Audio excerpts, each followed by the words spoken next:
the tariffs will have an impact on auto demand. We will see demand in the US contract by potentially as much as 10%. As we've seen in the previous segment, we also expect consumer prices to go up, but also manufacturer profits to go down in the short term. So I have to ask you, it's not as easy as a binary choice for these car makers, right, and their suppliers, right? It's not just either eat it on their margins or pass it on to the customer. They're going to have to strike sort of a fine line in between. My question to you is, both sides of this equation, right? How are car makers doing? What kind of shape are they in generally with the onslaught of Chinese EVs that we're seeing globally? And how are consumers right now?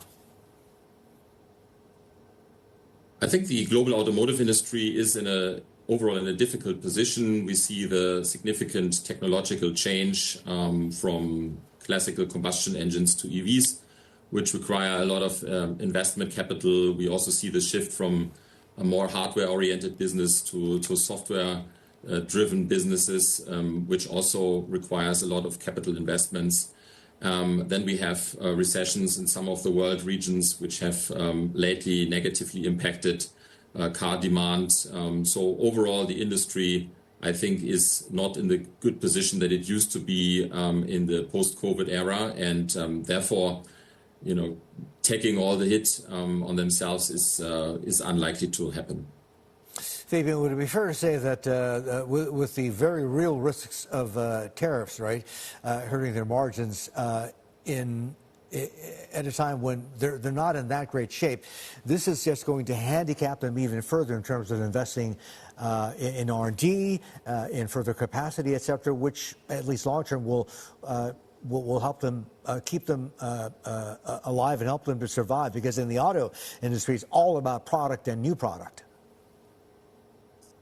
Absolutely. And so I think we have to differentiate between, obviously, the short-term impact that, as I described, will have negative consequences for all parties involved. But then in the midterm, we will see acceleration of the reconfiguration of global supply chains in the automotive industry. That has already started a few years ago, and we will go to a more regional or multipolar automotive world with more regional supply chains and more localized production. That's the paradigm that everybody seems to be moving to, and that obviously allows, again, for more efficiency and more competitive in a given regional context.